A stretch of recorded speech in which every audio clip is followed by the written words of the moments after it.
proteínas, ¿no? Vamos a hacer varias clases de proteínas, dada su importancia, ¿no? Son las obreras, ¿no?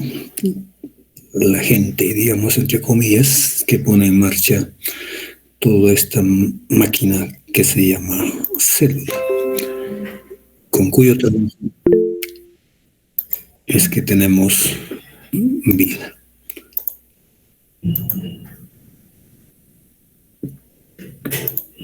Nos habíamos quedado con esta diapositiva, ¿no? Para ver la cantidad de proteínas que están en nuestro genoma, están codificadas en nuestro genoma. Y sorprende, ¿no? Que todavía muchas de las proteínas que están presentes en las células están presentes, ¿ya? Porque están en el genoma. Tienen función desconocida, o sea, no se conoce, ¿no? Yo seguramente esta cifra ha bajado un tanto, 41.7% de las proteínas que tenemos en el cuerpo humano no se conoce aún su función, a pesar de que ayer, el día martes, ¿no? Hicimos algunas de las funciones que cumplen, ¿no? Pero debe haber otras funciones también que cumplen las proteínas. Seguramente en el transcurso de los años se va a saber ya cuál es la función que cumplen estas proteínas, ¿no? Que aún son desconocidas. Todas las proteínas son codificadas, ¿no? Por el genoma. Su información genética está codificada en el genoma, ¿no? En cada individuo, en cada especie. De modo que estas proteínas que se sintetizan con información proveniente de los genes son de diverso tamaño, forma, ¿no? Y función, obviamente, ¿no? La función hace la estructura, hace la función, ¿no? Dependiendo qué forma tiene, adquiere una función, ¿no? Por lo general se clasifican en dos grupos, ¿no? Las proteínas globulares, así le han puesto porque las proteínas primeras que han sido descubiertas parecía que tenían forma de globos, ¿no? De pelotas, por eso es que le pusieron el nombre de proteínas globulares. Se conoce así, pero ahora que se sabe que estas proteínas no son perfectamente globos, sino tienen distintas configuraciones, ¿no? Distintas estructura tridimensional. Cada proteína de los miles de proteínas son diferentes. Cada una de ellas tiene una configuración tridimensional única, exclusiva, ¿no?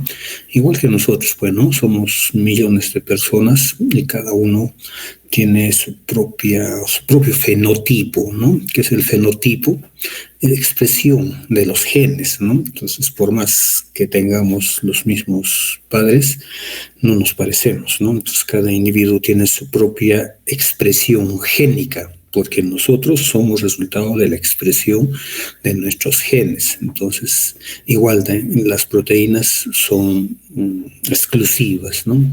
No se parece una con la otra.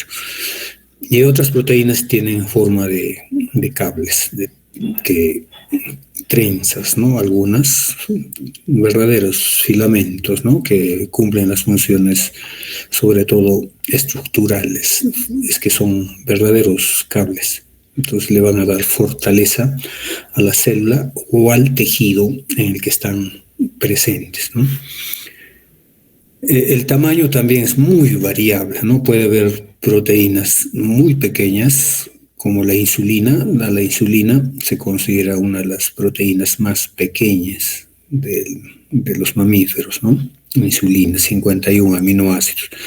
Y hay otras que son muy grandes, pues, están formadas por miles de aminoácidos, por miles de aminoácidos.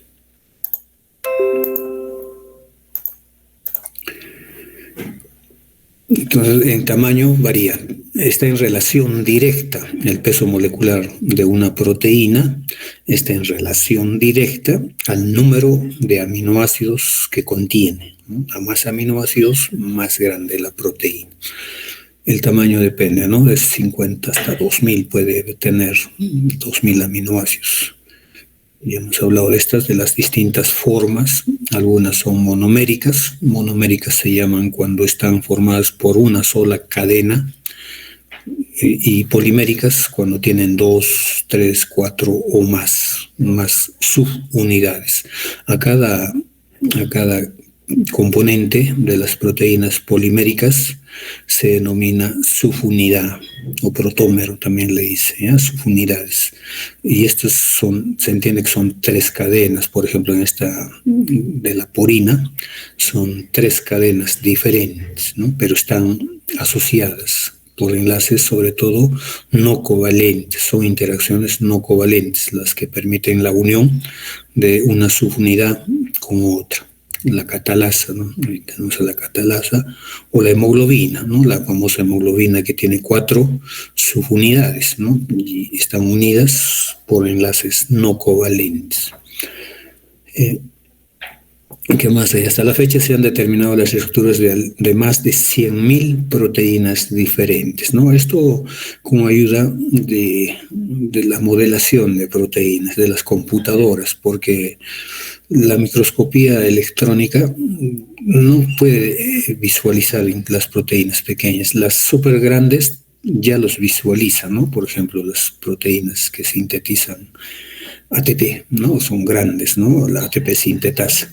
Entonces, esta es una proteína polimérica que ya casi 1.000.000 de Daltons pesa, entonces casi es ya visible a la microscopía electrónica.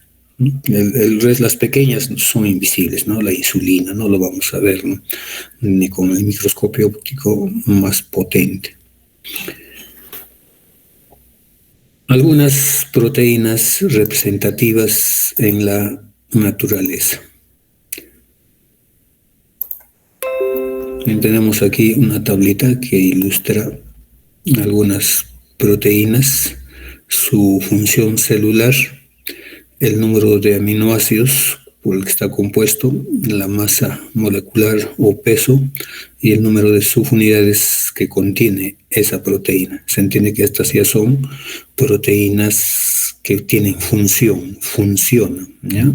Muchas proteínas no solamente contienen cadenas, sino tienen otros componentes adicionales que le van a dar la función, ¿no? Son los famosos grupos prostéticos o cofactores, ¿no? Proteicos. Si no tienen su cofactor, no sirve la proteína, ¿no? Es el caso de la hemoglobina, es el ejemplo más típico, ¿no? Puede estar la cadena perfectamente ensamblada, pero si no tiene el grupo hemo, no funciona esa proteína. La función es transporte de oxígeno, ¿no es así? Y donde alberga al oxígeno es en el grupo hemo. Y si ese grupo hemo no tiene hierro, tampoco va a funcionar la hemoglobina. Entonces, hay componentes adicionales, algunas, no todas, ¿ya? Pero la mayoría tiene componentes adicionales, además de la cadena, ¿no? Entonces, que le van a dar la función. Ahí nacen pues las enfermedades, ¿no? Anemia, por ejemplo, puede ser por falta de hemoglobina, por mala alimentación, ¿no? El niño está mal alimentado y para fabricar las cadenas se necesita aminoácidos. Y si este niño está desnutrido, ¿cómo va a sintetizarse la hemoglobina, ¿no? Entonces no hay un bajo número de hemoglobina.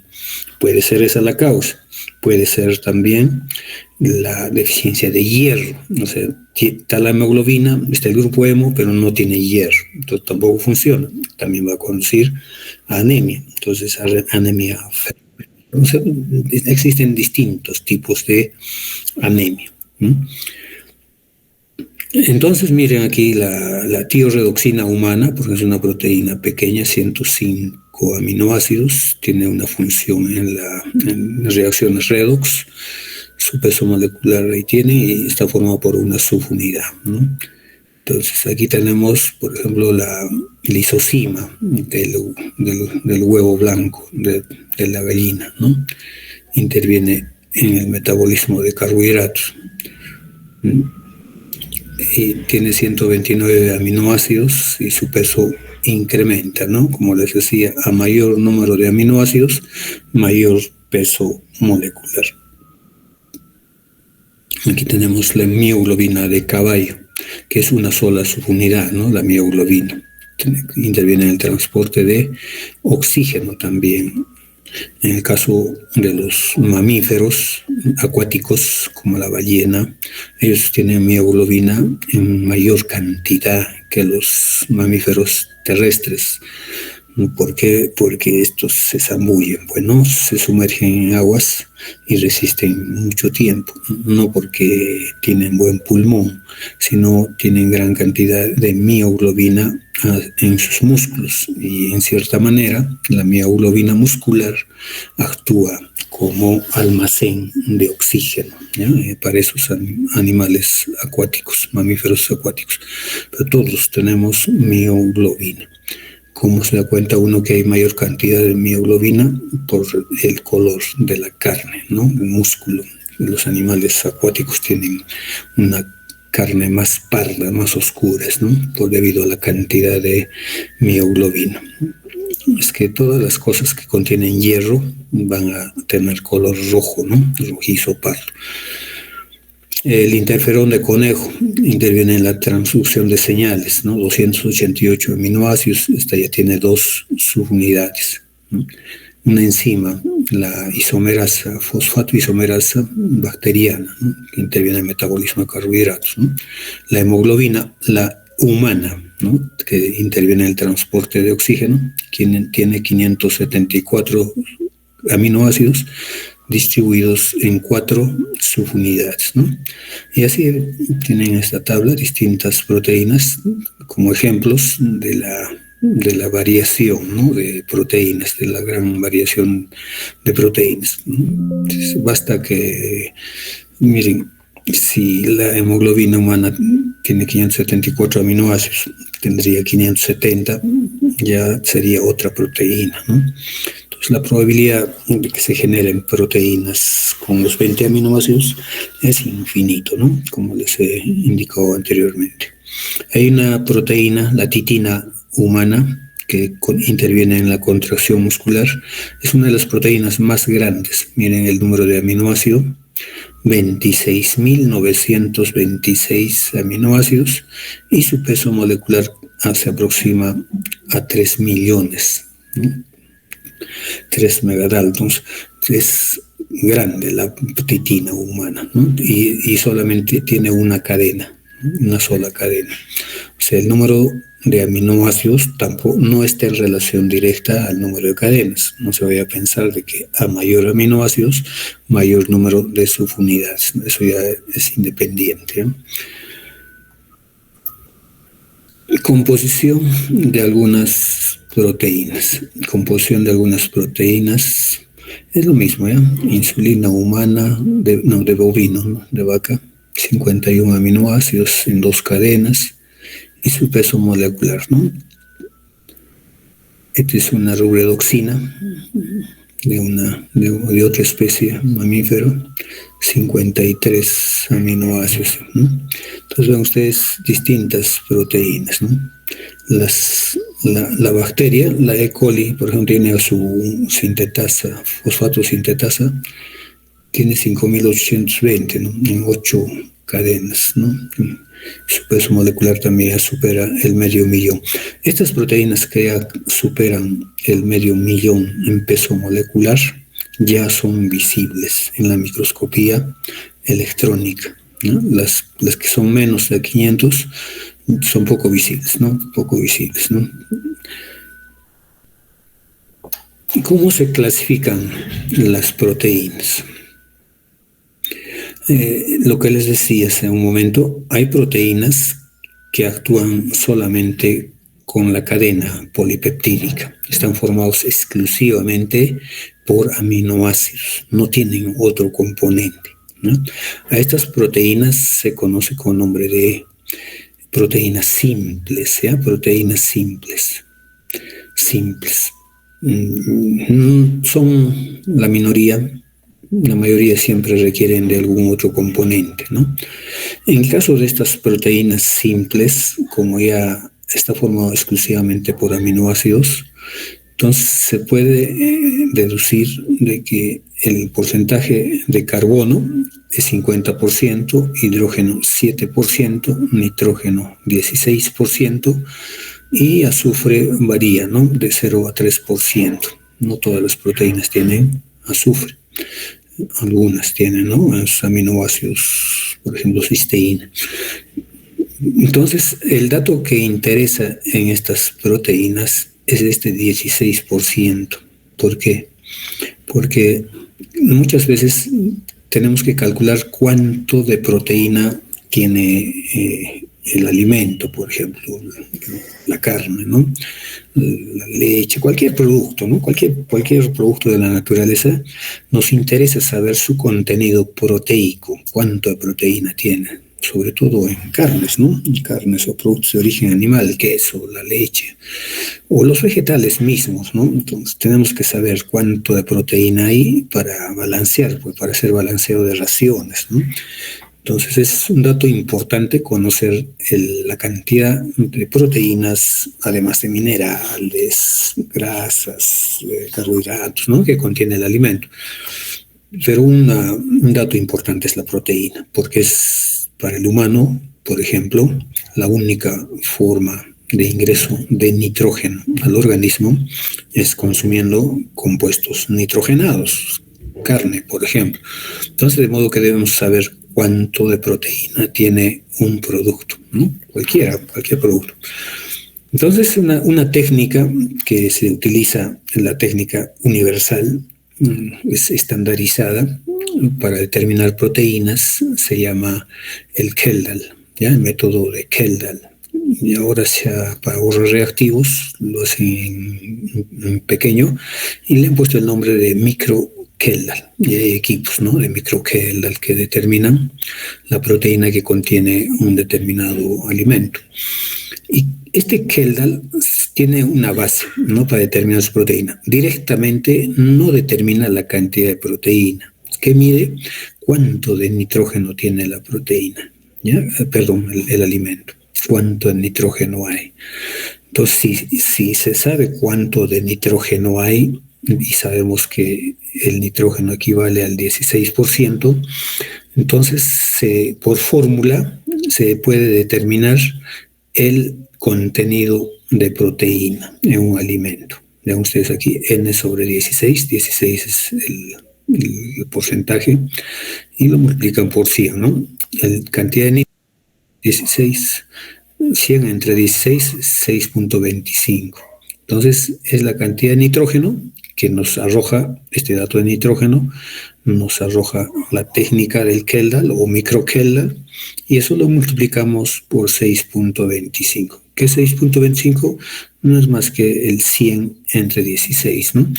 De ese modo podemos saber cuánto de proteína hay en un alimento, ¿ya? Entonces, este dato es importantísimo para determinar el contenido de proteínas en un alimento. Las otras proteínas, que además de la cadena polipeptídica, tienen otro componente, ¿ya? Otro componente que no es proteína.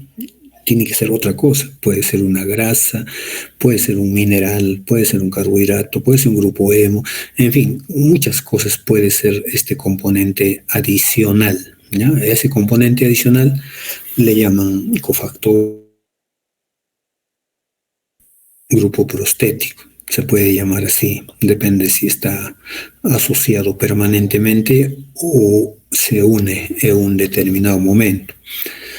Entonces, pero este cofactor, este componente adicional, como les decía, es clave. Es clave. Si no tiene su ayudante, es como un ayudante, ¿ya? La proteína, su acompañante, su adjunto, y ese adjunto es esencial para la función de la proteína. Esto vamos a hacer en la parte enzimática, ¿no? El estudio de cofactores. ¿Por qué los minerales, las vitaminas son claves en el funcionamiento, en el metabolismo? Porque muchos de estos minerales y vitaminas actúan como cofactores.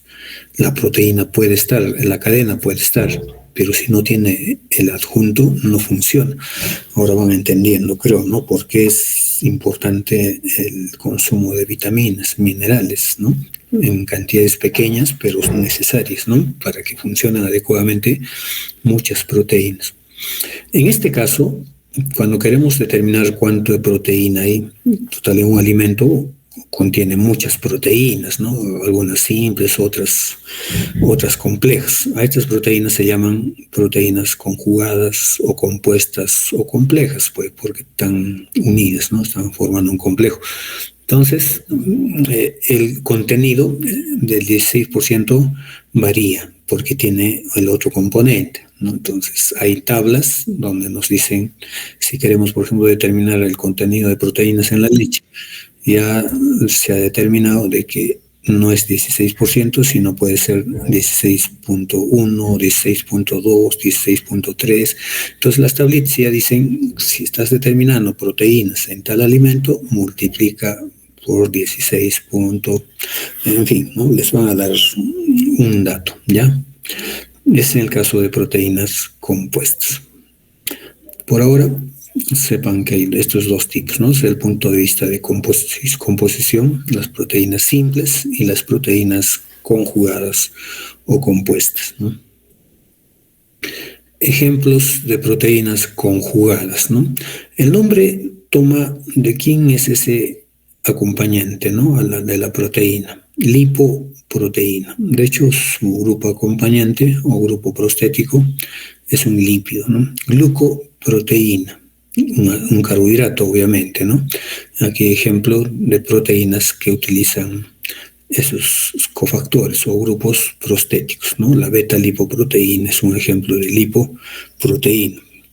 El fibrinógeno, que interviene en la coagulación sanguínea, la mucina que tenemos en la saliva, cuando nuestra boca se hace espesa, bueno, mucus, es porque ahí la proteína está conjugada con azúcares. Entonces es una glucoproteína, ¿no? La misma, todas las inmunoglobulinas, la G, la D, la E, la A, la M, todas tienen carbohidrato. Ya tienen carbohidrato. Varían en porcentaje, por supuesto, dependiendo del tipo de inmunoglobulina, pero todas tienen carbohidrato, ¿ya? En su unido a las proteínas. De ahí que sean glucoproteínas. Nucleoproteínas se llama cuando están asociados a ácidos nucleicos. Pueden ser DNA o RNA, ¿no? Es el caso de las proteínas histónicas, ¿no? Las histonas. Y también las no histonas.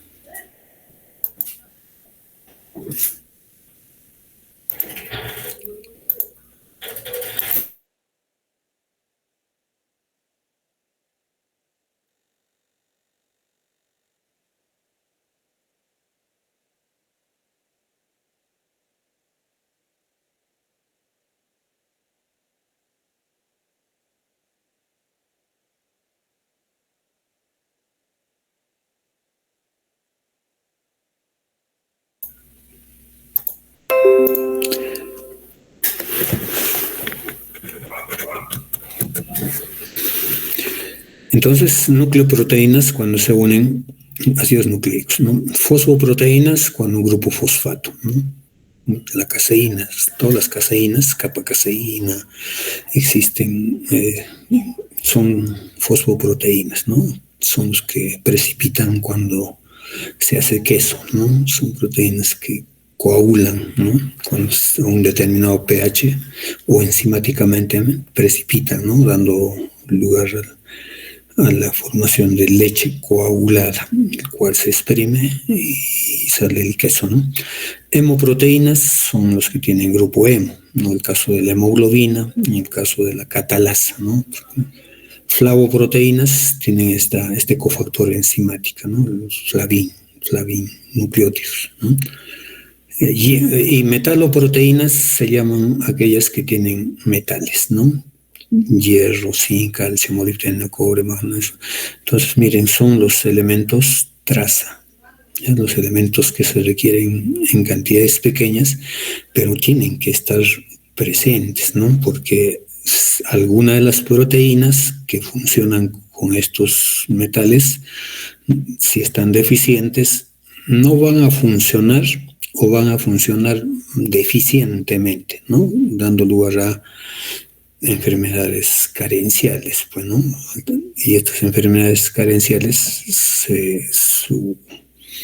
se expresan mediante fallas metabólicas, pues el metabolismo no está funcionando adecuadamente por falta de algo, ¿no? De algún metal y alguna enzima, alguna proteína está siendo perjudicada. Y si una de ellas no está funcionando adecuadamente, obviamente va a afectar todo el metabolismo, ¿no? No solamente a la proteína, a la enzima que está implicada, sino todas forman parte de rutas metabólicas. La deficiencia de una de ellas o la ausencia de una de ellas conduce obligatoriamente a enfermedades carenciales, ¿no? A veces hay muchas enfermedades hereditarias porque la proteína no funciona, ya no funciona, ¿no? No está. La sola ausencia de esa proteína tiene efectos devastadores, ¿no? Puede conducir incluso a la muerte, o bien, si es genético, nacen y al poco tiempo mueren, ¿no? Entonces son las enfermedades hereditarias, ¿no? Pero también se puede ver, puede estar la proteína, pero lo que está fallando es la ausencia del acompañante, del adjunto, ¿no? Que necesita esa proteína para poder funcionar. Entonces ya entienden entonces a estas alturas que muchas enfermedades se deben a la ausencia de algún componente importante. De ahí que la dieta debe ser completa, ¿no? Otra clasificación de las proteínas es aquella que les dije inicialmente, ¿no? Según su conformación, según su forma de las proteínas, ¿no? Se clasifican en fibrosas, si es que tienen forma de cables, trenzas, sogas, y estos generalmente son proteínas de estructura, ¿no? El hueso, los músculos, la piel, todo aquello donde requiera resistencia a la tracción. Entonces abundan las proteínas, estas fibrosas, ¿no? Como ejemplo tenemos a la queratina, que está en el pelo, ¿no? En el cuero, la elastina, que está en tejidos elásticos, la fibroína, que está en las telarañas, ¿no? Ese hilo de las telarañas es muy resistente, ¿no? Elástico. Entonces, ¿a qué se debe? A que está formado por proteínas fibrosas, ¿no? Estas proteínas son casi insolubles en agua, ¿no? No se solubilizan fácilmente. Las otras proteínas son proteínas globulares, ¿no? Que tienen formas casi esféricas, casi, digamos, ¿no? Pero no sé si también algunas son compactas, digamos, son compactas, pero no necesariamente como bolas siempre, ¿no? Estas son solubles, ¿ya? Por ejemplo, en nuestra sangre circula albúmina, ¿no? La albúmina son proteínas que se solubilizan en el agua, por eso es que circulan libres, ¿no? En cambio, las fibrosas son insolubles en agua, esas no podrían circular en la sangre. Las enzimas, las inmunoglobulinas, hormonas, son proteínas globulares y son frágiles, son lábiles, se desnaturalizan o cuando queremos aislarla, generalmente ya pierden su estructura, ¿no? Entonces, tener mucho cuidado en el aislamiento de proteínas de este tipo. Incluso hay centrífugas refrigeradas, ¿no? Se trabaja al frío, pues, para que no pierdan su estructura. Otras proteínas tienen una combinación de ambos, ¿no? Es el caso de la miosina. Estas se conocen como proteínas mixtas, ¿no? Tienen una parte fibrosa y una cabecita globular, ¿no? Entonces, esta cabecita es la que interacciona, ¿no? En el caso de la miosina, estas cabecitas globulares interactúan con la actina, ¿no? Para poder hacer su rol, que es la contracción, ¿no? Entonces son proteínas conjugadas. Ya vamos a ver luego la bioquímica de la contracción muscular. Entonces son esas dos formas. Desde el punto de vista de composición también podría clasificarse de otras maneras a las proteínas, pero nos vamos a quedar con estas dos, ¿no?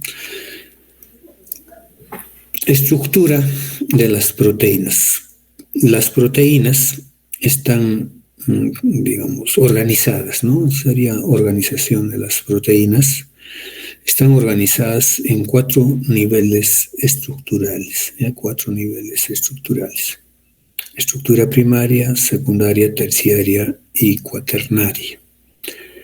La estructura primaria se refiere a la secuencia de aminoácidos. ¿Cómo está la cadena polipeptídica? ¿No? ¿Cuál es su secuencia de aminoácidos?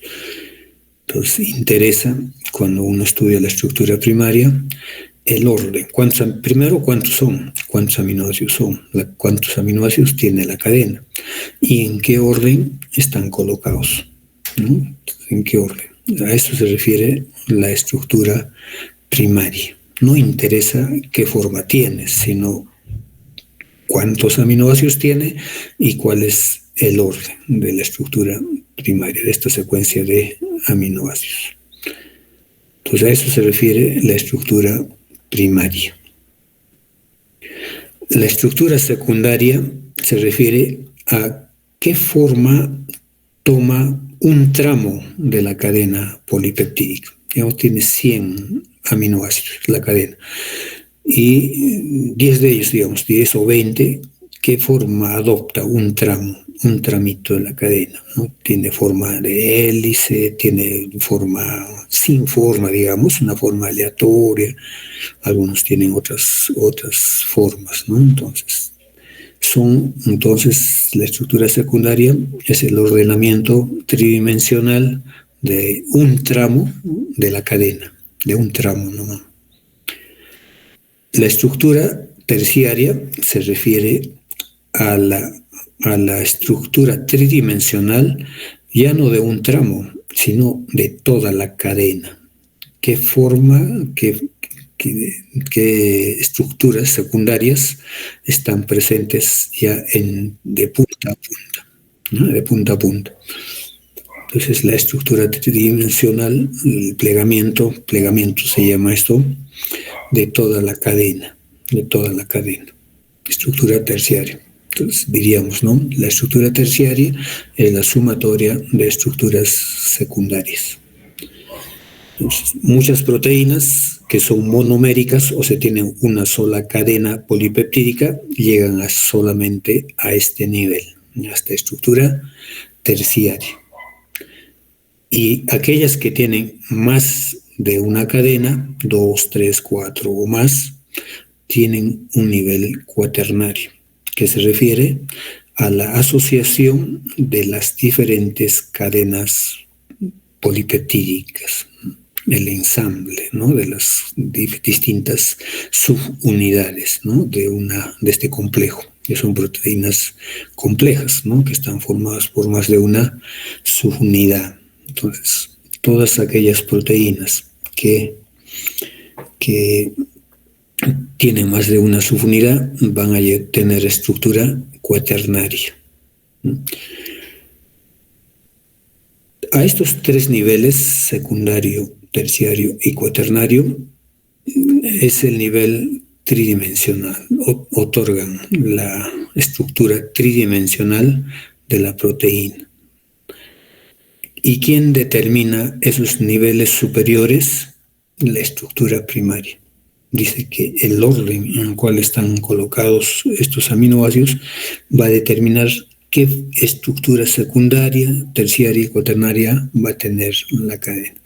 Por eso es importante saber la estructura primaria, ¿no? Es como un edificio, bueno, este sería el cimiento, ¿no? Que sostiene los demás niveles, ¿no? Que sería la estructura tridimensional de una proteína. Cada proteína tiene su propia estructura tridimensional, ¿no? La estructura tridimensional. Entonces vamos a estudiar todos estos niveles, ¿no? Y vamos a poner ejemplos de proteínas que tienen estos distintos niveles. Las proteínas fibrosas, por ejemplo, no tienen forma de cables, no van a tener estructura terciaria, bueno, van a quedarse con estructura secundaria, ¿no?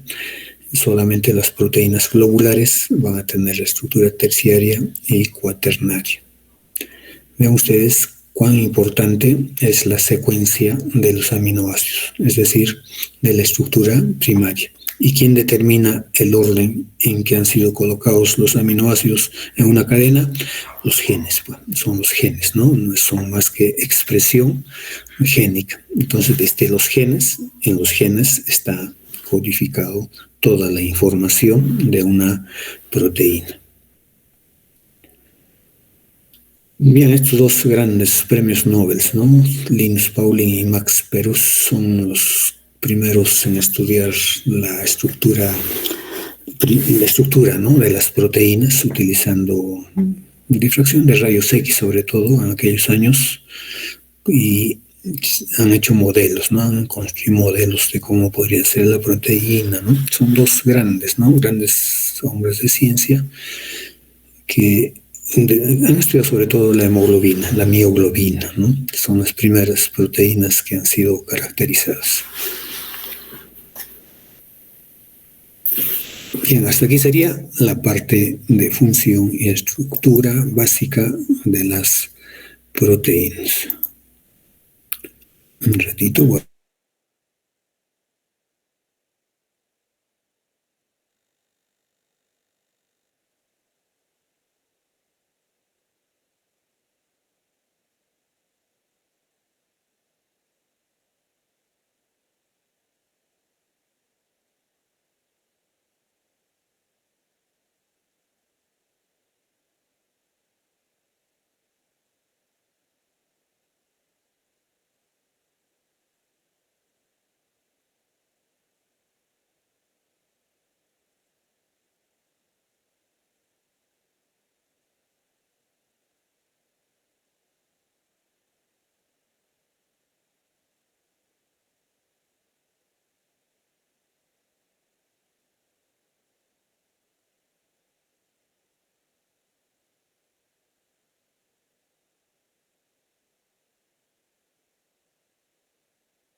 A los que ingresan tarde, les ponen tarde, vaya.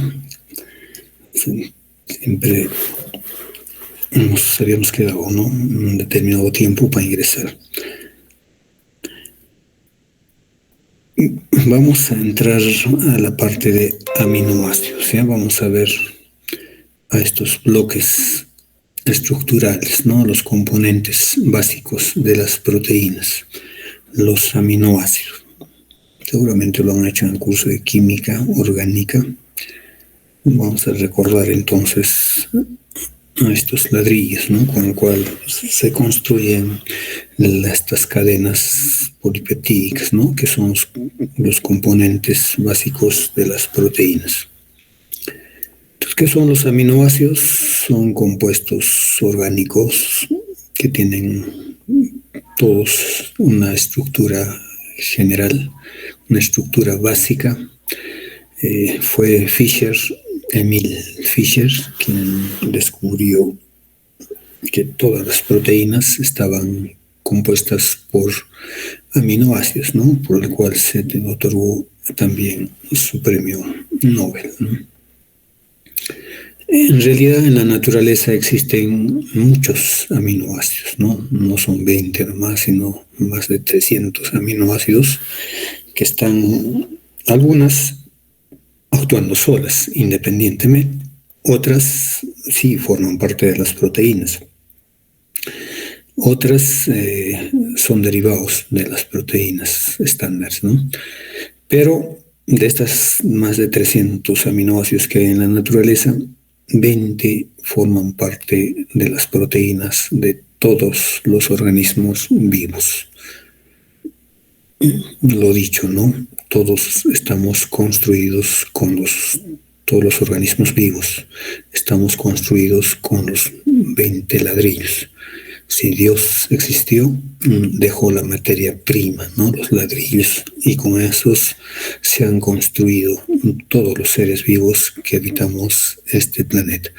Y esos 20 aminoácidos se conoce con el nombre de aminoácidos estándares, comunes o primarios, así lo conocen, ¿no? Algunos aminoácidos están de forma libre o también formando otros compuestos que no son proteínas, ¿no? En el caso de los 300 pueden formar otras cosas, ¿no? Pero no proteínas.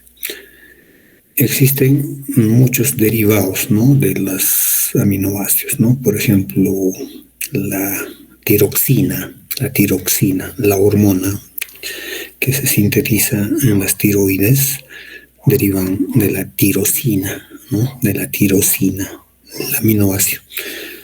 O también la histamina, ¿no? La histamina, que es esa molécula que aparece en estados alérgicos, deriva de la histidina, ¿no? Entonces, así hay muchos compuestos que derivan de los aminoácidos. El primer aminoácido descubierto fue la asparagina en 1806 y el último en 1938, que fue la treonina, ¿no? Hablando de los 20 ladrillos. Se imaginan ya, ¿no? Ahora tenemos pues, el conocimiento disponible, ¿no? En aquellos años la lucha era por saber quiénes eran esos ladrillos, ¿no? Entonces, tardaron mucho tiempo en conocer la estructura química de esos 20 aminoácidos, ¿no? ¿Qué funciones tienen los aminoácidos? Pues la principal función, digamos, no la principal, sino la función más conocida sería porque son los bloques estructurales de las proteínas, ¿no? Lo que hemos dicho, ¿no? Todas las proteínas están construidas con aminoácidos, ¿no? Las cadenas en sus componentes básicos de las proteínas. Otros también son precursores, ¿no? Las hormonas, nucleótidos, poliaminas, diversos pigmentos son precursores, o sea, sirven también como materia prima para fabricar muchos compuestos, ¿no? Por ejemplo, la tiroxina, los grupos M, creatina, creatinina, histamina, melanina, en fin, derivan de aminoácidos. Algunos son neurotransmisores, ¿no? El caso de la glicina y el glutamato, ¿no? Son neurotransmisores. Otros son antibióticos, ¿no? El cloranfenicol es un aminoácido, ¿no? Otros son intermediarios metabólicos, como la ornitina y la citrulina. Son aminoácidos que intervienen en el ciclo de la urea, en la formación de la urea, ¿no? Otras forman parte de coenzimas, vitaminas, ¿no? Por ejemplo, la metionina está en este cofactor, S-adenosilmetionina, ¿no? El famoso SAM, ¿no? O la beta-alanina, que está presente en el ácido pantoténico. Entonces, muchos de ellos, ya producto de la aplicación, se utilizan en la tecnología alimentaria, ¿no? Creo que para nadie es extraño de que el Ajinomoto, el famoso Ajinomoto, es glutamato monosódico, es glutamato, ¿no? Asociado a sodio, ¿no? Entonces, un aminoácido que da sabor, ¿no? Saborizante. O el aspartame es endulzante, ¿no? Endulzante, que es un derivado de aminoácidos, ¿no? Aspartame, ¿no? Endulzante. En restaurantes de Argentina, por ejemplo, en la mesa les ponen, ¿no? Los dos endulzantes, ¿no? La sacarosa y el aspartame, ¿no? Dependiendo de la persona, ¿no? Elige qué utiliza para endulzar, ¿no? Pero aquí todavía no, felizmente somos un tanto sanos todavía, pero las enfermedades van aumentando, ¿no? Sobre todo las enfermedades debidas a fallas en el metabolismo, la obesidad, la desnutrición, la diabetes, ¿no? Está en incremento, creo, ¿no? La misma anemia, pues fallas, ¿no? En la dieta, ¿no? En otros países ya tienen mayor problema, pues, ¿no? Estados Unidos, problema, pues, obesidad, hipercolesterolemia, ¿no? Es un problema. La estructura básica de los aminoácidos, todos tienen esta fórmula, un grupo carboxilo, grupo amino, un carbono quiral en el centro, carbono asimétrico, un átomo de hidrógeno y una cadena lateral, un grupo R, ¿no? Desde el punto de vista tridimensional, aquí está en plano, pero en estructura tridimensional forma una pirámide, ¿no? Una pirámide con el carbono en el centro. De ahí se proyectan los distintos compuestos o átomos que rodean a este carbono quiral, ¿no? Asimétrico, ¿no? Una pirámide, no se olviden así, no es plana. Se representa así plano, pero en realidad tiene una estructura tridimensional, ¿no? A este carbono que está en el centro le dicen carbono alfa, ¿no? En algunos COH le ponen, ¿no? El grupo carboxilo. Aquí dice H2N, grupo amino. En realidad, en APH7, estos grupos, tanto carboxilo como amino, están ionizados, ¿no? Por eso esta parte ácida y esta parte es básica, ¿no? Carga positiva, APH7. Entonces los aminoácidos son compuestos anfolíticos, anfolitos, porque tienen tanto grupo carboxilo como grupo amino ionizados, ¿no? Positivo, negativo, básico y ácido a la vez, ¿no? A la vez. ¿Qué va a determinar la conducta de un aminoácido?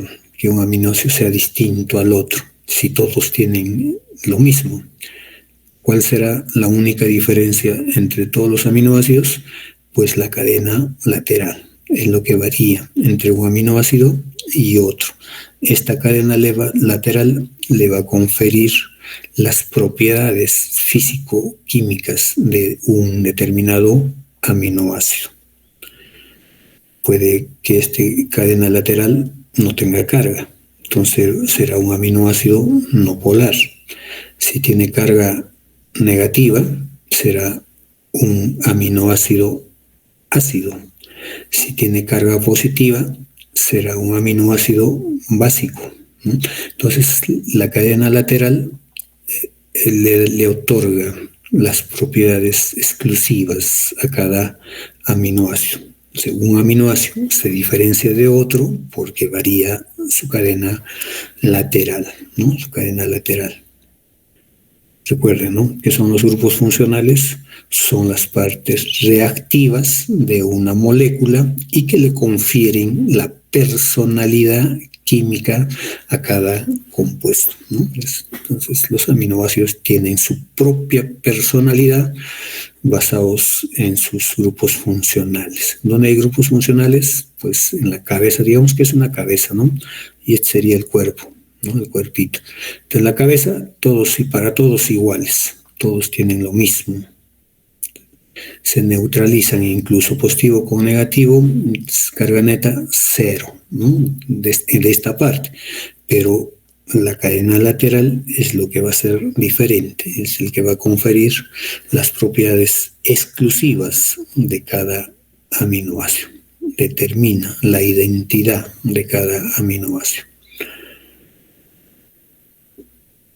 Esta era una forma de nombrar a las moléculas orgánicas antiguamente, ¿no? es como son cadenas carbonadas, fíjense que el carbono 1 sería el carbono del grupo carboxilo, ¿no?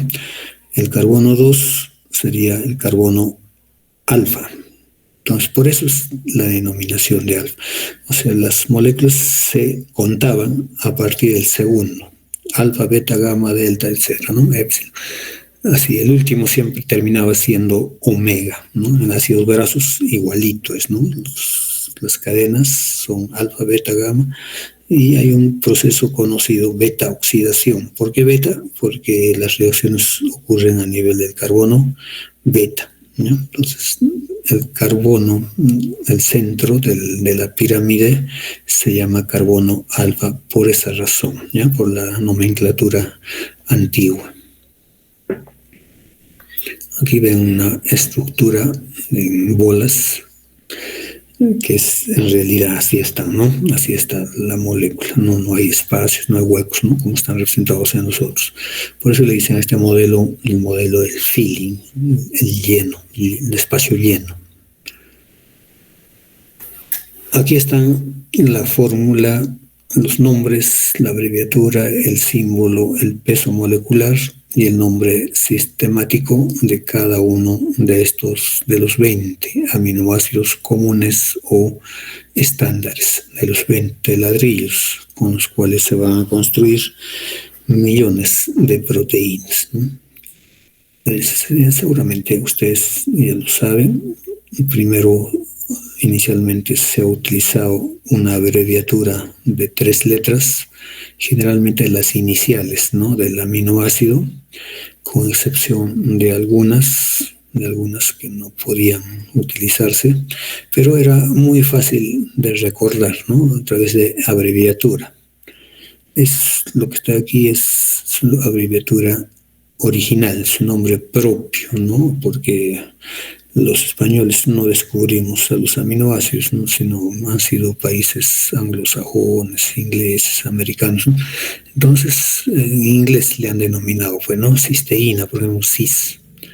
Fenilalanina, el café, ¿no? Glicina, glico, pero con Y.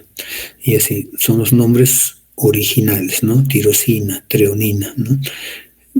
Pero como los mexicanos y los españoles les gusta hacer su propia traducción, entonces lo han denominado también, según ellos, en español, ¿no? Cisteína, cis, fenilalanina, fen, glicina con I latina, ¿no? Glicina con I igual con I latina, treonina con tre, ¿no? Con su símbolo, su original es THR. Entonces, en los textos pueden encontrarlos con una u otra abreviatura, ¿no? Tienen que saber, ¿no? Esto, pero es fácil, muy fácil de recordar, ¿no? Las abreviaturas, muy fácil de deducir. Lo difícil está en la simbología, ¿no? Conforme se iban descubriendo la estructura primaria, la secuencia de aminoácidos de una proteína, y como son miles de proteínas, entonces almacenar información de la estructura primaria de las proteínas utilizando esta abreviatura de 3 letras era demasiado espacio, ¿no? Mucho espacio ocupaba en los bancos de datos o incluso en su cuaderno mismo, ¿no? Se pueden hacer las estructuras y poniendo las estructuras, estas abreviaturas, pues van a ocupar más cuadernos que utilizando el símbolo, ¿no? Entonces hubo la necesidad de que cada aminoácido tenga un símbolo, ¿no? Del alfabeto, del abecedario, ¿no? Entonces, cada aminoácido está representado por un símbolo. Aquí es un poco ya más difícil, ¿no? Se hace la cosa recordar, ¿no? La mayoría es el inicio de cada letra, ¿no? Pero si es que se repite, por ejemplo, alanina, arginina, asparagina y ácidos asparticos, todos inician con A. Entonces ya a la alanina, a la otra R, ¿no? A la otra N, a la otra D. y así, ¿no? Entonces esto hay que aprenderse también de memoria, porque ahora las bases de datos se almacenan en símbolo, no se utiliza la abreviatura. Es el peso molecular de los aminoácidos. De aquí podrían deducir de que el aminoácido más pequeño es la glicina, el dulce, glicina. Le han puesto glicina porque era dulce. Entonces 75 de peso molecular es el más pequeño de los aminoácidos. ¿Por qué? Porque en su grupo R es un simple hidrógeno, ¿ya? Aquí el grupo R en caso de la glicina es un hidrógeno, de ahí que tenga peso molecular bajo. Y el más grande es pues el triptofano, ¿no? El triptofano, 204 de peso molecular, porque esa estructura cíclica tiene todavía en su cadena lateral. Entonces, en promedio, más o menos, ¿no? Cuando forman enlaces covalentes, 120 es su peso promedio, ¿no? De los aminoácidos. Entonces, si una proteína tiene 100 aminoácidos, lo multiplican por 120, entonces sería su peso molecular de la proteína, ¿no? De la cadena polipeptídica. Es un nombre sistemático, no muy difícil de aprender, bueno, es muy complicado, es siempre la nomenclatura sistemática, ¿no? Seguimos y seguiremos utilizando los nombres comunes, ¿no? Con los que fueron descubiertos. Y el nombre que lleva muchas veces es en función a dónde fueron descubiertos, ¿no? Ya se imagina, asparragina, ¿no? ¿Dónde lo han descubierto? Igual la arginina, ¿no? O la tirosina, tiros viene de queso, entonces de ahí, ¿no? O glicina le dieron el nombre por su sabor, ¿no? Por alguna razón le han puesto estos nombres comunes sus descubridores, ¿no?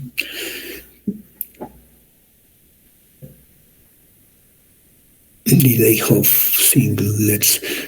Entonces aquí está para recordar, ¿no? Ahí están los 20 aminoácidos, su abreviatura original en inglés, su simbología,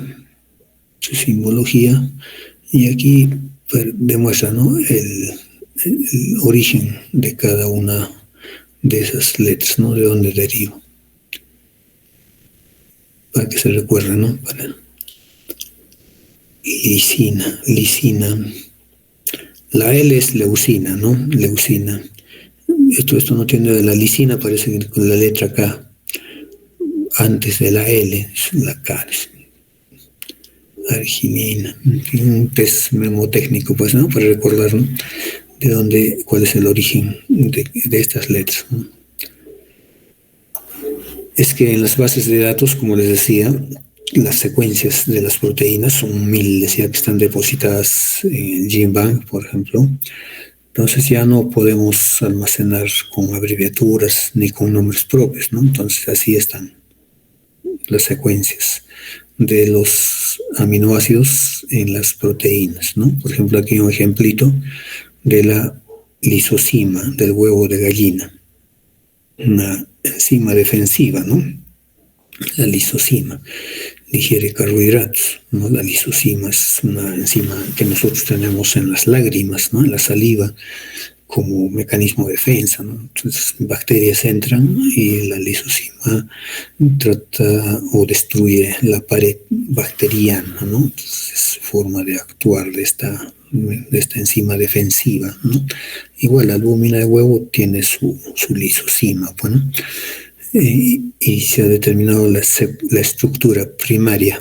Esta es la estructura primaria. Bueno, que hemos dicho que la estructura primaria es la secuencia de aminoácidos de la proteína, el orden en el cual están colocados. Antes se utilizaba todavía esta forma, ¿no? Esta forma de arriba. Son los dos lo mismo, ¿ya? Ahora ya se utiliza este formato, este que está abajo, todo esto de aquí, que miren la secuencia codificante de la lisosima, y se llama formato FASTA, ¿no? En formato FASTA. Igual es en el caso de ácidos nucleicos, RNA, DNA, su su secuencia se coloca con símbolos de una letra. Solo que aquí hay 20 letras. En el caso del DNA, 4 letritas, pues, ¿no? 4 letras nomás.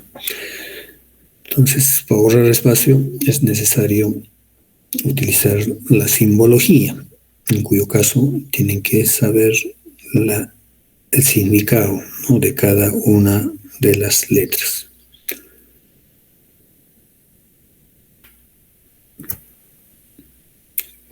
Los 20 aminoácidos en las proteínas.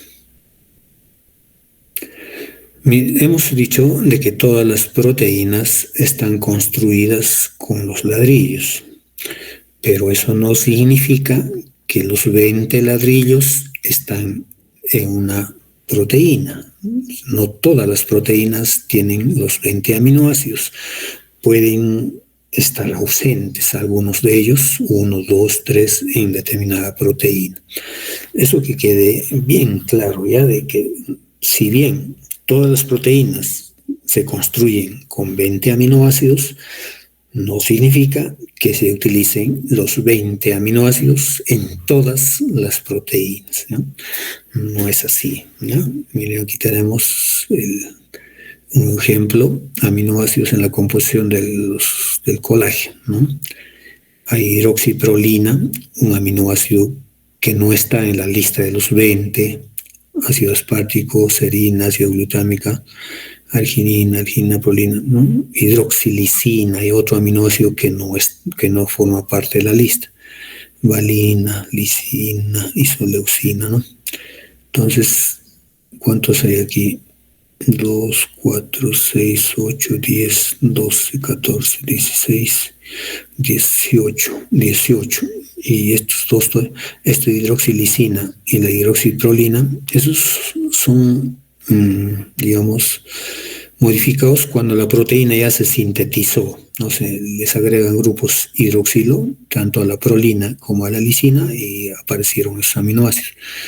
Entonces, por ejemplo, aquí hay aminoácidos que no están, ¿no? Aquí está el porcentaje de esos aminoácidos y su porcentaje en molaridad, en moles.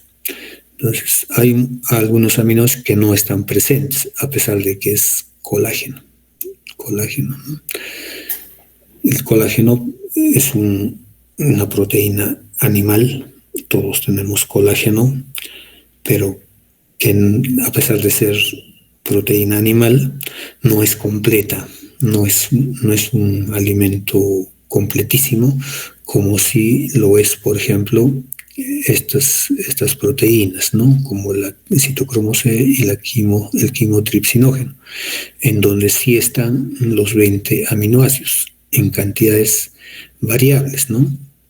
Triptofano tiene, unito, pero tiene, serina existe, ¿no? Entonces, cada proteína tiene su propia composición de aminoácidos. ¿Y quiénes son los que son de más alto valor biológico? Aquellas que tienen los 20 aminoácidos, sobre todo los que no puede sintetizar el organismo humano, pues. Entonces, lisina, por ejemplo, no lo podemos fabricar, tiene que estar en la dieta. Entonces, consumiendo alimentos de origen animal, garantizamos de que a nuestro organismo ingresen todos los ladrillos. En cambio, si consumimos colágeno, es un alimento de origen animal, pero de pobre biológicamente. Entonces, abunda, ¿no?, colágeno en los cueros, por ejemplo, el cuero de los animales. Cuando matan animales, en Juliaca hay un camal de burros, ¿ya? De burros en, ¿cómo se llama este sitio? Salida Capachica, por ahí, de Juliaca, Juliana, no sé cómo se llama la comunidad, pero ahí hay un camal ya autorizado, donde sacrifican caballos y burros. Y tienen ahí almacenado el cuero de burros, harto cuero ahí. Entonces, de esos cueros se podrían utilizar, ¿no? Y a alguien se le ha ocurrido siempre, ¿no? En mi facultad de veterinaria, uno de los docentes dijeron, mira, si hay tanto cuero, ¿por qué no preparamos alimento, ¿no?, para truchas? Si es si es proteína de origen animal, porque se generaliza, ¿no? Siempre las proteínas de origen animal son de alto valor biológico, pero cuando no se manejan bien los conceptos, ahí se cometen errores, pues. Entonces dijeron, si tiene colágeno en abundancia, es proteína de origen animal, se puede utilizar como alimento, ¿no? Para truchas, ¿no? Para truchas todavía le pusieron, ¿no? Saben que la trucha es estrictamente carnívora, ¿no?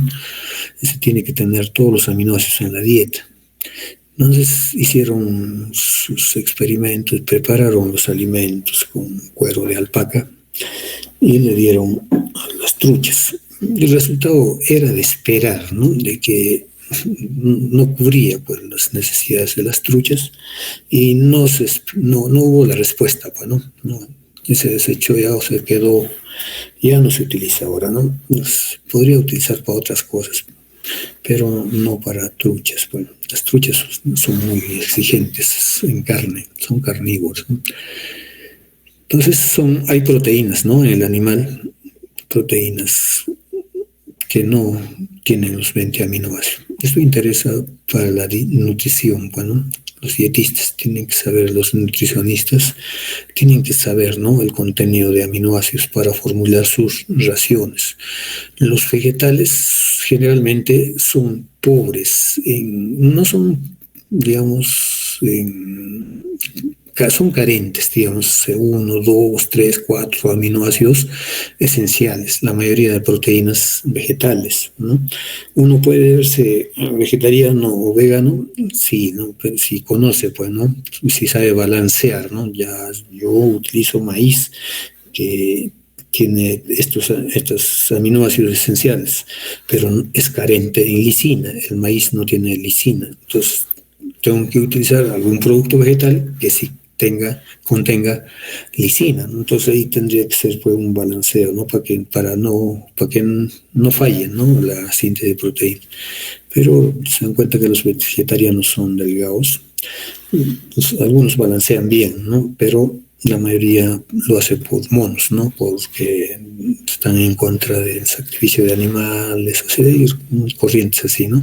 Y se vuelven vegetarianos y cometen el error también de hacerlos vegetarianos a los niños, ¿no? A los niños, ¿cómo les vamos a quitar los aminoácidos, ¿no? Hacerlo vegetariano si no tenemos los recursos necesarios. Hay que darle carne. Por evolución somos carnívoros, ¿no? Hemos sido carnívoros alguna época, como el león, desgarrando presas, ¿no? Entonces tenemos que consumir carne durante miles de años, ¿no? Vamos a seguir consumiendo porque nuestros sistemas, nuestras células ya no sintetizan más esos aminoácidos, ¿no? Las plantas sintetizan sus 20 aminoácidos, las bacterias sintetizan sus 20 aminoácidos, ¿no? En cambio nosotros no. De los 20 que hay, solamente sintetizamos la mitad aproximadamente. Los 20 restantes tienen que entrar con la dieta. Si no entra, no hay el ladrillo. Y si no hay ladrillo, no se va a fabricar alguna proteína, ¿no? Entonces aparecerán las enfermedades carenciales o por desnutrición, ¿no? Un niño sin ladrillos, ¿cómo va a crecer? Pues sin ladrillos, ¿no? ¿Cómo va a crecer? Un niño es un edificio en construcción, entonces tiene que estar disponible los 20 ladrillos, ¿no? Además de los otros componentes, ¿no? Las vitaminas, los minerales, ¿no? La mayoría de esos son enzimas que construyen pues las proteínas.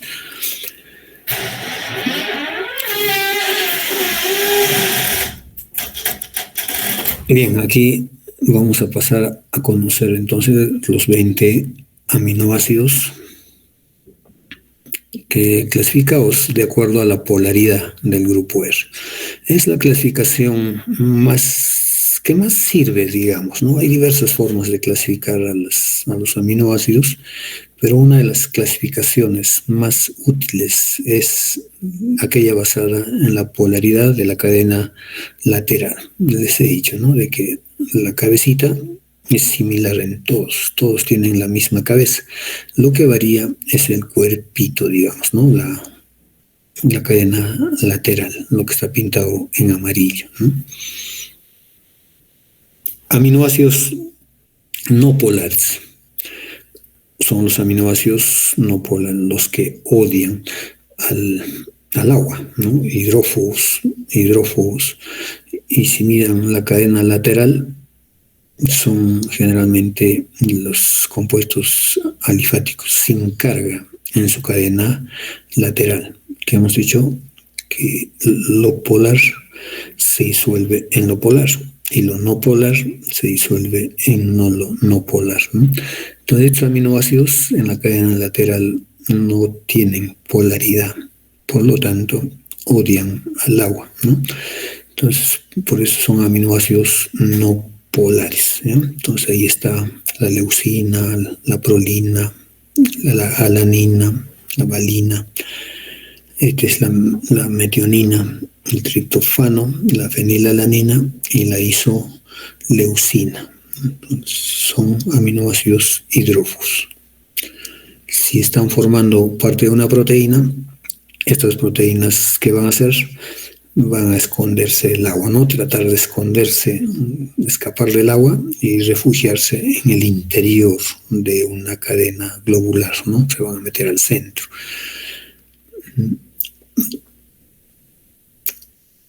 El otro grupo son los aminoácidos polares, ¿ya? Entonces son dos clases, ¿ya? Los no polares y los polares.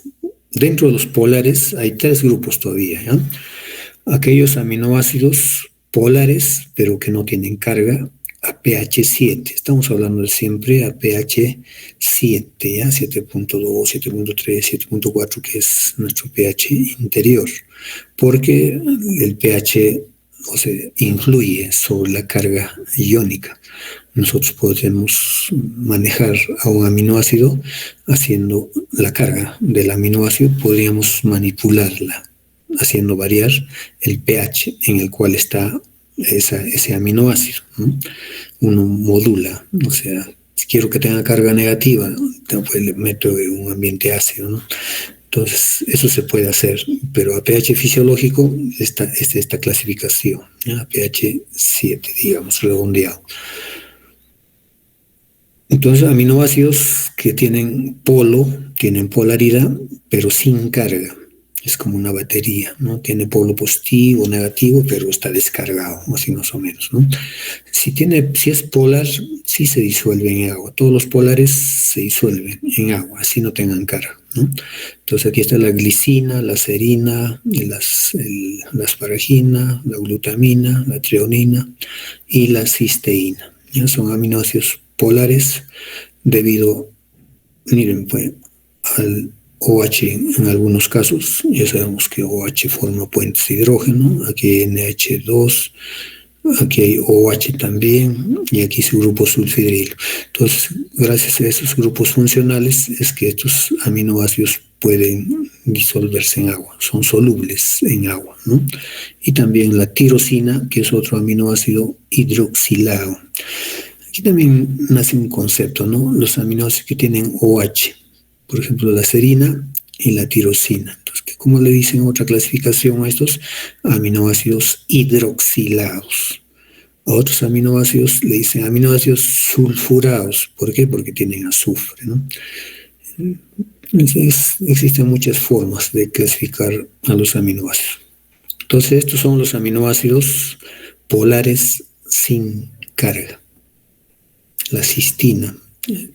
El aminoácido se llama cisteína, ¿ya? Cisteína. Miren, tiene grupo funcional SH, sulfidrilo, ¿no? Y esto con otra cisteína se asocia, es una cisteína, aquí otra cisteína, y forman un puente. Ese puente se llama puente de azufre o puente disulfuro. En muchas proteínas se asocian por este enlace covalente, ¿no? Es un enlace covalente. Los puentes disulfuro sirven mucho también en la estabilidad de las proteínas. La queratina, que está presente en el pelo o en el cuero, es rica en puentes disulfuro. en estos puentes. O sea, el pelo casi se hace indigerible, incluso esa proteína que está en el pelo. En el pelo tenemos, ¿cierto? Es una proteína animal, es nuestra proteína, pero cuando comen pelo se va a eliminar como tal, o lana, consuman lana, no se va a digerir. ¿Por qué? Porque simplemente no tenemos una enzima que pueda romper este puente. Por eso esa proteína se hace indigerible, ¿no? Entonces se dan cuenta el error por falta de conocimiento de bioquímica, los errores a los que se comete, como es cuando les cuento eso de la preparación de raciones balanceadas utilizando proteínas como queratina, como colágeno, ¿no? Entonces, otra de las razones es esta. La trucha, ni nosotros, ni la vaca, no tiene proteína o enzima que pueda romper este puente de azufre. Por lo tanto, es indigerible, ¿no? Indigerible. Pero hay especies que sí rompen, ¿no? Este enlace, sí tienen la tijera molecular que rompe este enlace. Quien, por ejemplo, la polilla, bueno, la polilla se alimenta de la lana, pero la propia polilla tampoco tiene la enzima. Quien tiene son sus bacterias que tienen el tracto digestivo, ¿ya? Las bacterias, algunas, son las que sintetizan enzimas que son capaces de romper este enlace disulfuro y hacer posible su uso, ¿no? Hacer digestible esa queratina presente en la lana. Otros aminoácidos tienen carga negativa, APH7, ¿no? Y aquí están el ácido aspartico y el ácido glutámico. Fíjense aquí el grupo funcional que es carboxilo, el otro carboxilo también. APH se ioniza, tiene carga negativa, entonces son ácidos, ¿ya? Ácidos, aminoácidos ácidos. Y el otro grupo son aminoácidos polares con carga positiva en la cadena lateral. Ahí son tres: lisina, la arginina y la histidina.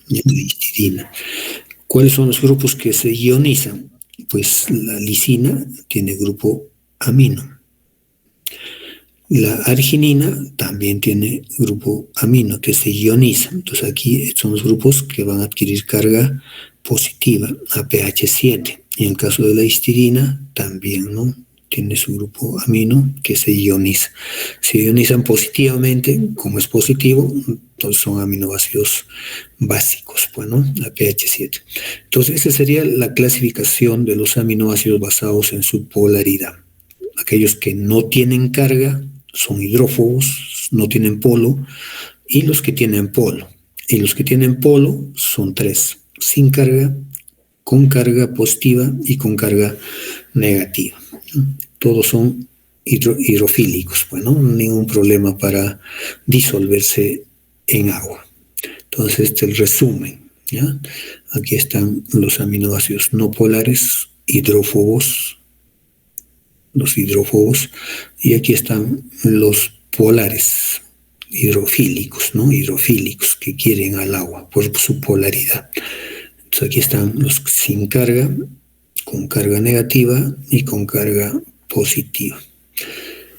Ven ustedes que es el grupo R el que le otorga la personalidad química a cada aminoácido. Cada uno de ellos tiene su propia personalidad química. Es lo que les hablaba hace un momento. Hay otras formas de clasificar, pero esta es la principal, ¿ya? La que sirve con fines químicos, con fines de entender las reacciones químicas, etc. Incluso la conducta de una proteína.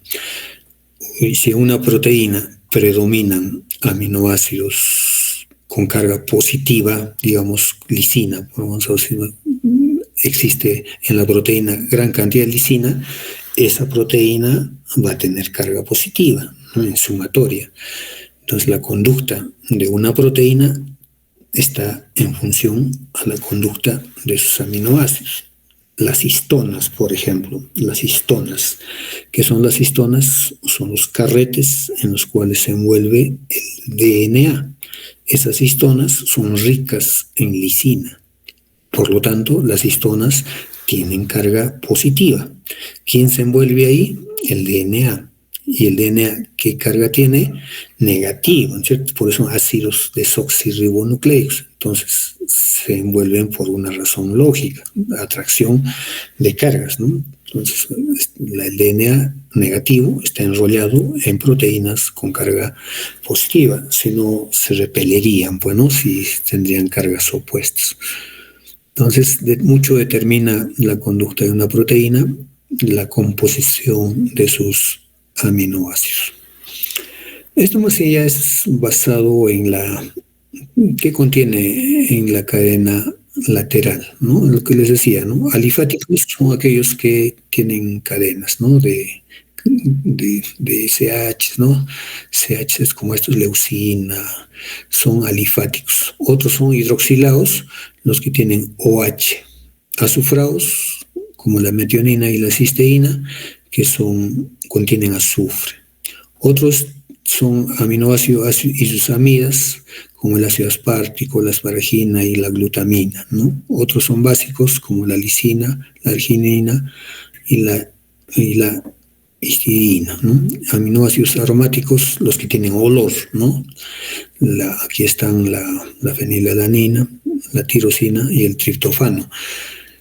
Estos tres son utilizados, ¿no? Como aromáticos, ¿no? ¿Por qué? Porque tienen un grupo fenol en su cadena lateral, ¿no? Por eso le dicen aromáticos.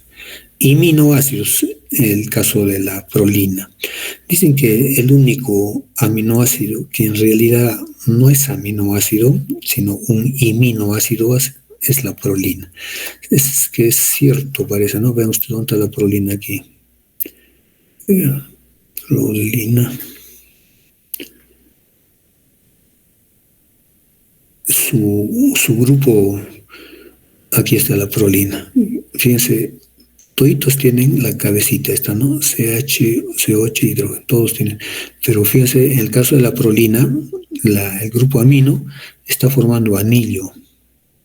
Entonces no es estrictamente hablando un aminoácido, sino tienen un grupo imidazol. Imidazol se llama este anillo.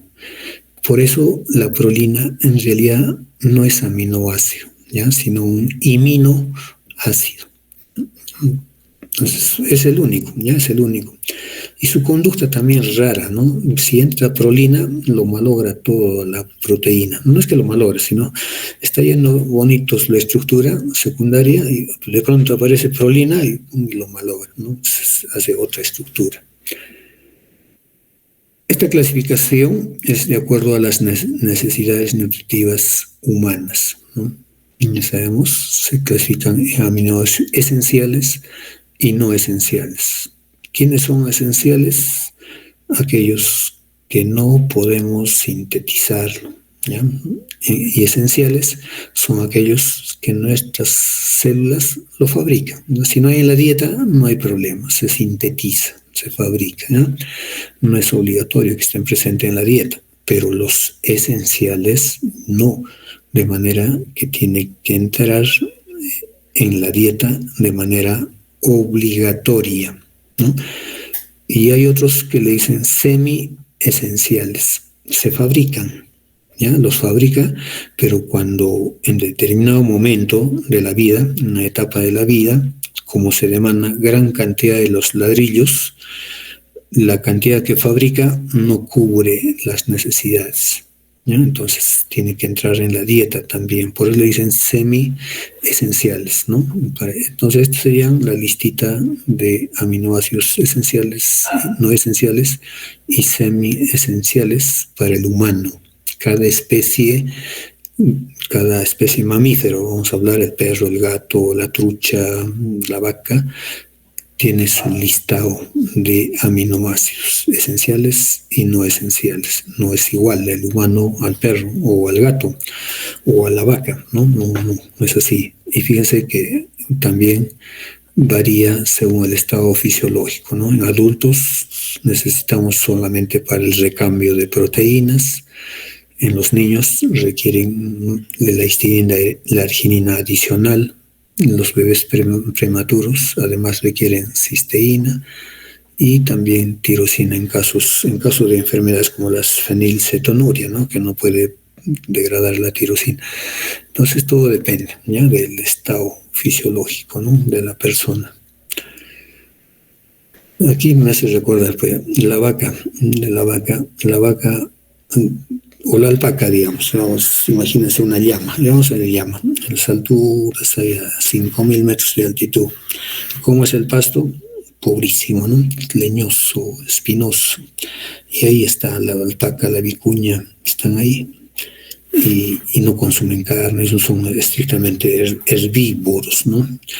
Y se preguntan, ¿y no requiere de los 20 aminoácidos? Todos necesitamos de los 20 aminoácidos, todos los animales, pero esos pastos contienen los 20 aminoácidos de ninguna manera, son pastos pobres, pobrísimos. Entonces, ¿cómo hacen estos animales para satisfacer sus demandas de aminoácidos? Pues ellos en la evolución han alojado en su tracto digestivo bacterias, ¿no? Las bacterias sintetizan los 20 aminoácidos. Lo único que necesitan son compuestos nitrogenados, de modo que esos animales que los conocemos como herbívoros, ¿no? Porque se alimentan de hierba, y hierba pobre, vegetal, en realidad no lo son. Se alimentan de los microbios que aloja en su tracto digestivo. Son los microbios los que le otorgan no solamente los aminoácidos, los 20 aminoácidos, sino vitaminas, ¿no? Compuestos como cofactores enzimáticos y proteínas de alto valor biológico, porque esa bacteria no vive todo el tiempo, ¿no? Vive minutos, muere, y esas proteínas lo utiliza el animal.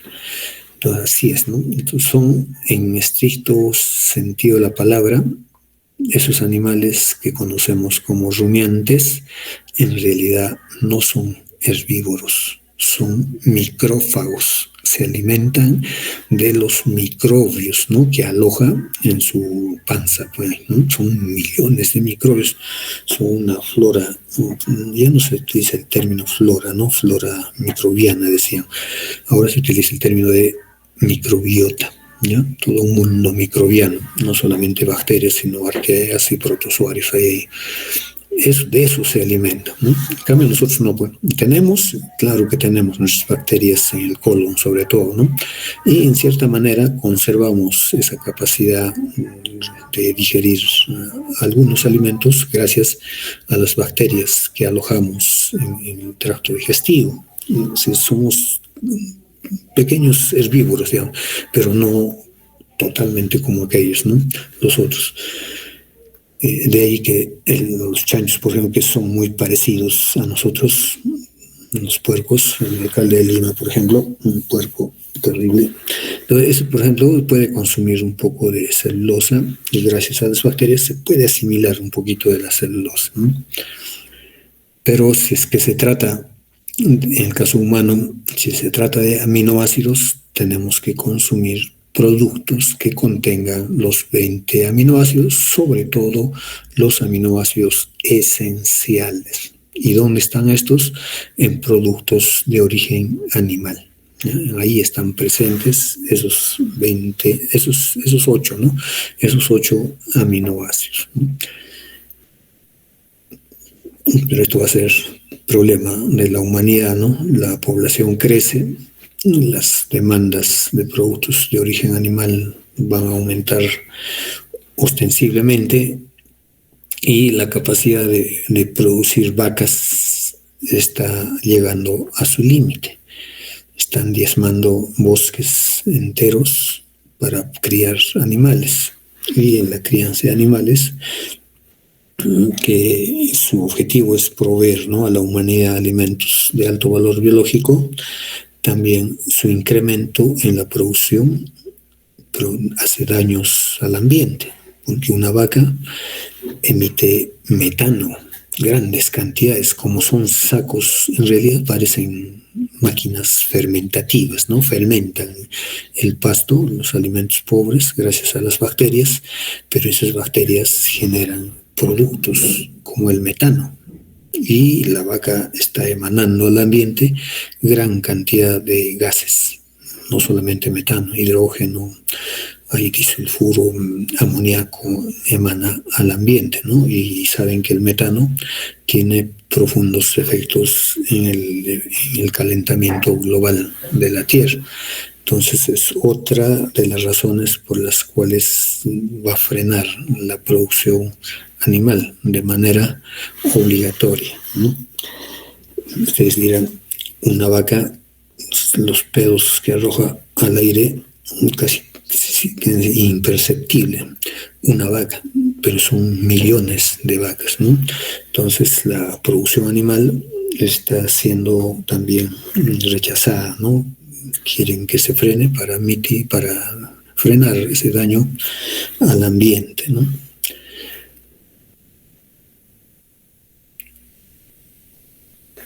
Existen enfermedades relacionadas con los metabolismos del aminoácidos, ¿no? La carencia de aminoácidos o la falta de degradación de algún aminoácido. Entonces a estos los conocen con el nombre de aminoacidurías, ¿no? Que quiere decir que aparecen aminoácidos en la orina, ¿no? En la orina, altas concentraciones de uno u otro aminoácido, ¿no? El cual tienen algunos efectos, ¿no? Dentro de estos están las aminoacidurías primarias y las aminoacidurías secundarias, ¿no? Las primarias corresponden a deficiencia de alguna de las enzimas encargadas de su metabolismo. Ejemplo, el albinismo, ¿no? El albinismo, que falta una enzima que no puede convertir la tirosina en melanina. Saben que la melanina es el pigmento, ¿no? Es la sombrilla que da a las células para proteger, ¿no?, daño para la luz, radiación UV que llega del sol, entonces melanina, ¿no? Cuanto más melanina, más oscuritos somos, ¿no? Entonces, si estamos expuestos al sol, de hecho nuestras células empiezan a fabricar melanina y la piel oscurece, ¿no? Hay distintos tipos de melanina, pero son derivados de este aminoácido, ¿no?, tirosina, ¿no? Una de las enzimas que interviene es la tirosinas. Las personas albas, blancas, no tienen tirosinas, de ahí que su piel o diversas estructuras del cuerpo no tengan melanina, ¿no? Entonces son primarias, ¿no? Y las secundarias se presentan como una manifestación de otra enfermedad, ¿no? Entre estas tenemos la fenilcetonuria, cistinuria, tirosinosis, alcaptonuria, ¿no? Son algunas de las enfermedades conocidas como aminoacidurias, ¿no? Que tienen que ver con metabolismo del grupo hemo, por ejemplo, ¿no?